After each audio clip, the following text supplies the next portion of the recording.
YouTube, what's happening? High definition television. Eric Bauer, of course, right here, obviously. Duh. Back again, another video. First one of the week. What did I do? 2 last week, so on a roll? Maybe? I don't know. All I know is that I'm sitting on a stack of records that I want to talk about. Some of them, most of them, all of them, pretty new to me.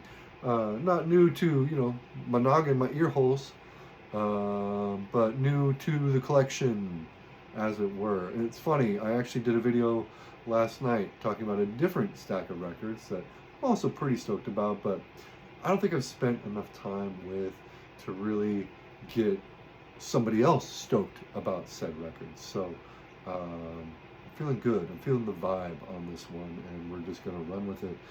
I had a birthday recently. I turned old, and one of the things that I got for said birthday was a gift card for one of my locals. Not one of my new locals, one of my old locals. But that's like, all of my locals are old local. Hey now!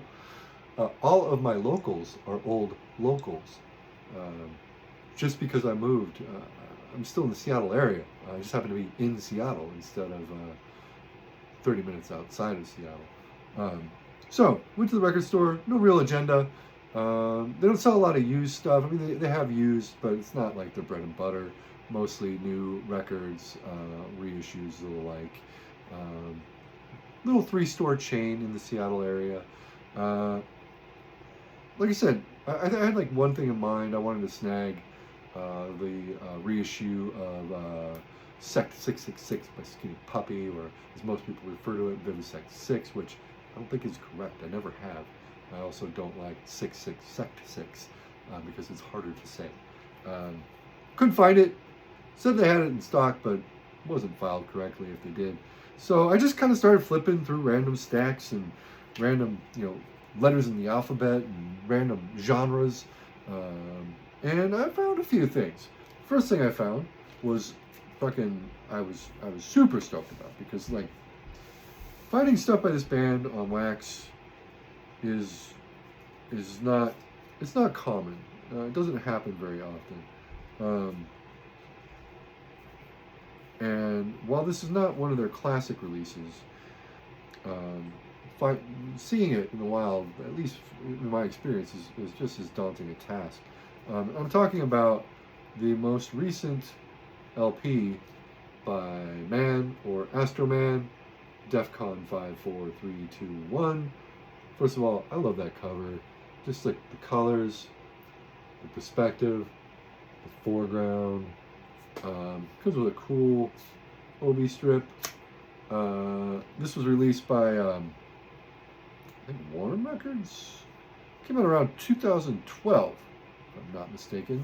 And I don't know if you're familiar with Man or Astro-man. Are you? You should be. They're rad.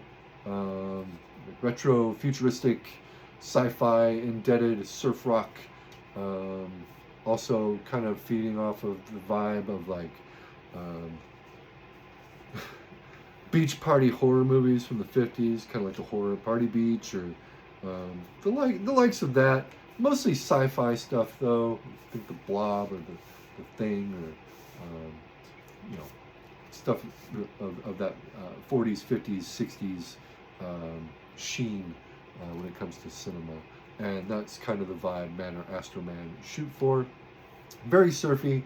They've been around forever. Like, I want to say probably formed in like 89, maybe 90. Put out the bulk of the material in the 90s. This being a 2012 record, you'd think maybe they might have lost some of their luster, but it's just as good. It retains that Man or Astro-man identity. It's actually darker, I think, thematically and audibly than anything they released prior to this. Maybe not as gritty or as dirty sounding. The production has definitely been cleaned up on this one compared to some of my favorite material that we put out in the 90s. They'll never top the track Eric Estradica. If you want to hear just a banger, look that one up here on YouTube. It fucking rules. This record, though, it's killer. Spun it a couple times. I've had the CD in the collection for some time, but finding the wax was just like rad. Anyway, looking through the new arrivals, the new arrivals, not used new arrivals. And this apparently just dropped. And like, this is wild. So, okay, this record right here, Bomb 20, field manual, robot, DHR recordings, that's digital hardcore recordings. Label owned by Alec Empire of Atari Teenage Riot back in the day. Put out this record, Bomb 20, field manual. And this is one of my favorite electronic records like ever. It's killer, just full of stolen samples, hyperactive hip-hop break beats that go a million miles per hour, borderline gabber, but with like a very angry, politicized punk rock attitude. It's like if Atari Teenage Riot weren't kind of lame. You get Bomb 20. And this record, like I said, long staple in the collection, favorite for a very long time. Anyway, this record came out like 99, 2000. He put another record out in 2003, along with an EP, I believe, and hasn't released anything since, until now, 20 years later. There's a new Bomb 20 record, Gods. This is an EP. We've got a total of 7 tracks. One of the tracks is a remix on here, put out by Realicide Records. Cool label, cool indie label. Man, who fucking knew there'd be a new Bomb 20 record in 2023? It's wild. Cool labels on here. This record, I mean, it picks up where he left off with material like this. It's not as hyper. It's not as breakneck. It's definitely more leveled out on the very aggressive hip-hop side of things. It's, you know, instrumental stuff, just tons of samples and news bites. It took like the fucked up politics of 2016 onward to mobilize Bomb 20 and get him to release a new record.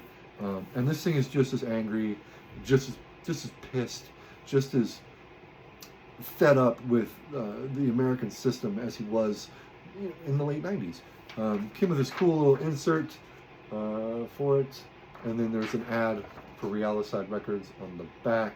Some of these projects were new to me. I checked into a few of them though, and they're pretty cool. You got this band called Alien State, which is described as rave punk, but basically the last sentence here is super fun, especially if you wish Operation Ivy had been electronic music, and that's not too far off the mark. Really cool shit. Another band or project to look out for, probably the highlight on this flyer, THX 1312, run by Robert Inhuman, who also runs Realicide Records from what I've discovered. Very anti-cop sentiments on his releases, and they're killer. Anyway, cool shit on here. That has nothing to do with the record that I picked up here. This is, you know, I haven't heard a lot of stuff that's released in 2023 so far, but of what I have heard released this year, even though this is only an EP, this is probably my favorite shit of the year so far as new shit goes. It's killer.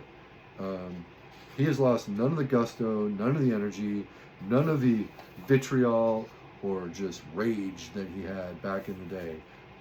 This thing just fucking rules, and I can't recommend it enough. I'm super hyped that it ended up as good as it did, because I bought it blind. I didn't listen to it or sample it or anything. I just bought it based off the strength of that record and the record that came after it. Both fairly hard to find on wax these days, if I'm not mistaken. Not to flex on the fact that, you know, I got a rare digital hardcore recordings LP. Woo! Anyhow, what else did I snag there? I found a couple other gems. Now that I've rambled about Bomb 20 for however long I've been rambling about Bomb 20. Jesus Christ. I'm just going to grab this stack. Easier this way. So, okay, here we go. Jesus. We'll talk about this. Pitch Shifter, Death Industrial, their first EP, precedes Submit and Industrial. Industrial, Submit. Industrial came first. Peaceful Records. This was not on Peaceful Records. This is original, very basic, single sheet, nothing on the back. And then you've got your record, your 45.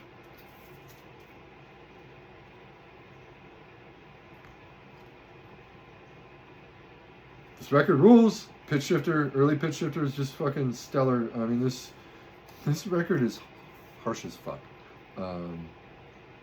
You know, if you think listening to Street Cleaner is a harsh practice, sit down with this EP, and then follow it up by listening to Industrial, and then listen to Street Cleaner, and compare and contrast. I love this EP. It's stellar. It borders on power electronics at points, just in how raw it is. I mean, there's textures and there's riffs and there's, you know, a beat, but it's brutal. And finding this out in the wild, killer, just absolutely hype. Here's another birthday record. That wasn't a birthday record, but this one I found at the same shop as the first two records. It's Annex with Melu, and I saw this and I thought, wow, that band is either going to sound a lot like X-Mal Deutschland, or I don't know what they're going to sound like, but probably post-punk or goth. And I was right on all counts. So imagine a modern band paying homage to X-Mal Deutschland, Bauhaus, and that's what you get with Annex. I mean, the logo itself looks like a copy of the X-Mal Deutschland font, and the cover looks like an old 4AD cover, to my eyes at least. I believe they're Spanish. No, the record was recorded in the UK. This came out, within the last 10 years. 2017. Got a lyric sheet, the band, and an insert there. Just cool stuff, man. I was a blind buy. And I'm glad I snagged it. It's really got a great sound to it. It reminds me at points of the most recent Generación Suicida record. It also reminds me a lot of Horror Vacui or Horror Vacui, as well as I picked up another record very similar in vibe to this one, and I cannot remember the name of the project. We'll probably talk about that one in a future date, though. Anyway, this was cool. Just happened to flip past it real fast, and I grabbed it. Wasn't super expensive. wasn't cheap, but you know, gift card, birthday, yay. Yeah, I'm re-sleeving here. Okay, last thing I got with that gift card. This was a find, for real. Test Department. The Unacceptable Face of Freedom. First of all, look at that cover. There's the back. I'm not going to open this up. This record unfolds into this giant crucifix that makes Hawkwind, Warrior on the Edge of Time, the shield gatefold seem modest, or the Possessed, fucking the third Possessed record, second Possessed record, excuse me, the second Possessed record looked like it was modestly packaged. This is ginormous, and it's kind of hard to get back together. However, the record does sit nicely in this printed inner sleeve. 1986 LP. What to say about Test Department? This is, I don't know, I would call it essential 80s industrial. If you dig what Skinny Puppy were doing around 86, 87, considering this came out in 86, you'll like it. SPK or Severed Heads, be other projects to probably compare this to, even elements of frontline assembly or noise unit stuff. Goes from just brutal industrial to very abstract noise and ambience, very political throughout. It is a very angry record. It is a very good record, and I mean, they look creepy, man. I'm not gonna lie. Cool labels. Highlight of the record. I mean, I hate to say it starts off with the best track, but it really does start off with the best track called Fuckhead. Killer cut. I mean, every track on this is good. There's no bad tracks on this album. It's stellar. Just awesome. Can't recommend this one enough. Like, I mean, I've already said that about, I think, everything we've talked about at this point. But I would say, if you're going to check out, you know, anything that I've shown here so far, make sure to definitely check out the Bomb 20 and this test department,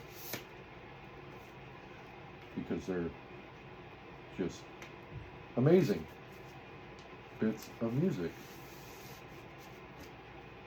that I love. I love them. Okay, I got this other record. I got this for myself. A little bit of backstory.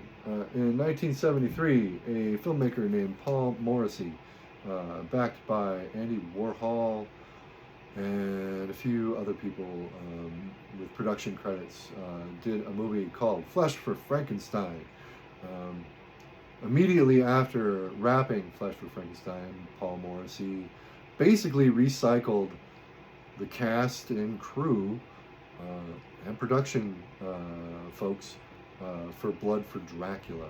Now, the story goes that they were all primed to do a third movie called Meat for Wolfman.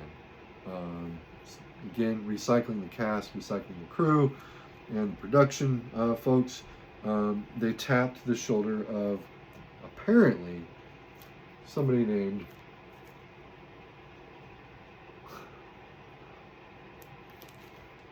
Blutbauer. I can pronounce that because it's very close to Bauer. Meat for Wolfman. To do a soundtrack, sight unseen of the film, which never materialized. I don't know how true that is. It's like one of those stories, like, is it real? I don't know. It's hard to find info. This was released by Soma Free Institute, which is a label out of my area. And they put out a lot of cool electronic shit, some records by like Steve Moore from Zombie, among others. You know, Tim from Weregoat has done some electronic stuff on that label as well. This is a cool fucking record, even if it's not real. First of all, I love the font on the label, which is just rad.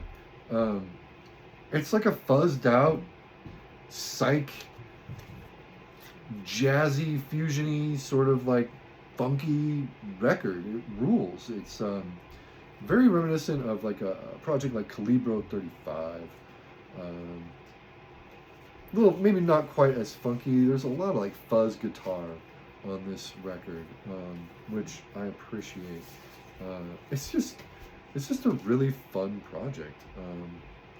And if this stuff truly is from like 73, 74, as opposed to 2021, which is the credit on the back of the record, you know, more power to it. I wish this movie had come out. Could you imagine Udo Kier in a Wolfman movie? I mean, he killed it in Flesh for Frankenstein and Blood for Dracula as it is. I can't imagine he would have been any worse for wear in a Wolfman flick. And also considering the, like, just tawdry subject matter of both Flesh for Frankenstein and Blood for Dracula, Meat for Wolfman would have been just like a real visceral treat. It's kind of a bummer, man. Like, but it's a nice what if sort of scenario. Anyhow, that's Meat for Wolfman. Rad record.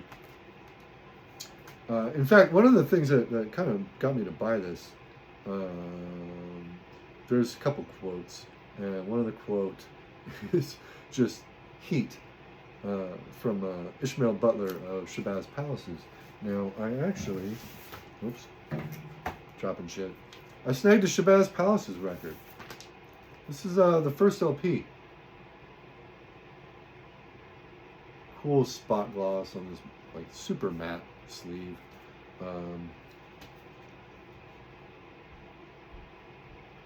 This is a rad record. If you're not familiar with Shabazz Palaces, it's hip hop. I guess you could put it that simply. Ishmael came from Diggable Planets originally. I'm not really into Diggable Planets. I was considered that like safe hip hop back in the day. They were on Blue Note. That's what a lot of people love to point that out. Blue Note had rap artists. Diggable Planets. Cool inner sleeve. Of that face. Black Up, name of the record. This is a limited edition. Came direct from Sub Pop mail order. So I got this cool iron-on patch in mine. Shabazz Palaces. This is the first record of his that I've bothered to buy. You know, been aware of him for a long time. Heard some of his more recent tunes, I guess, but this early stuff is really for me where it's at with him. Like, it's if you look it up on Discogs, it kind of tries to sell it as a conscious rap, hip hop, which I guess it is to a certain degree. It's definitely a bit more cerebral than like it's a lot more cerebral than like fucking NWA's 100 Miles I'm Running. But I mean, pretty much anything is. But that's, you know, it's not to say that there's like not like your run-of-the-mill like hip hop staples on here. Like there's fucking diss cuts. You know, he does a lot of fucking bragging about his fucking skills compared to other people's. It's rad. It's just a cool record. Definitely, for me, better than Clipping, who are another sub-pop, hip-hop artist. But also, like, I don't know, not really the same as Clipping. Cool record, though. Really stoked to have it. And then the last thing I kind of picked up for birthday shenanigans was his Sun Ra and his orchestra, Jazz and Silhouette. I recently picked up that Nubians of Plutonia, which I talked about in either the last video or the video before that. I like this record better. This may be of the Sun Ra that I bought, that I own in the collection at this point. It's maybe my favorite. Just a stellar LP. I want to say this is material from like 57, 58. Oh yeah, 58, Chicago, late 58, when this stuff was recorded. It sounds like a 50s jazz record, but like it has that Sun Ra oddness to it still, even though it is accessible, dare I say. Like Nubians of Plutonia, this sounds almost like a big band sort of feel to it, but it's also kind of reserved and a little weird on occasion. I really like it. There's a quote from Sun Ra on the back. I'm playing dark history. It's beyond black. I'm dealing with dark things of the cosmos. Music is a language, you see, a universal language. What I'm dealing with is so vast and great that it can't be called the truth. It's above the truth, says Sun Ra. And that pretty well encompasses the vibe of this record. Stellar record, unique, and some of my favorite Sun Ra material for sure. It's a Wax Time reissue. That doesn't bother me. I think Wax Time do a perfectly fine job. Came on a very nice blue wax. I love this. I love this album. I love it. You know, not only am I going to stop buying Sun Ra records after this one, because I'm sure there's more out there that are just as compelling, just as good. But as it stands so far, stops right here. That's it. I'm going to cut this one short as of now, which I guess isn't really all that short since we just broke 25.5 minutes. I'll be back. I'm going to revamp the video I shot last night, get a little more stoked, and we'll see you soon. Thanks for watching. Thanks for commenting down below. Hit me up. We'll converse. It'll be cool. In the meantime, be cool, man. Don't be shitty. Later.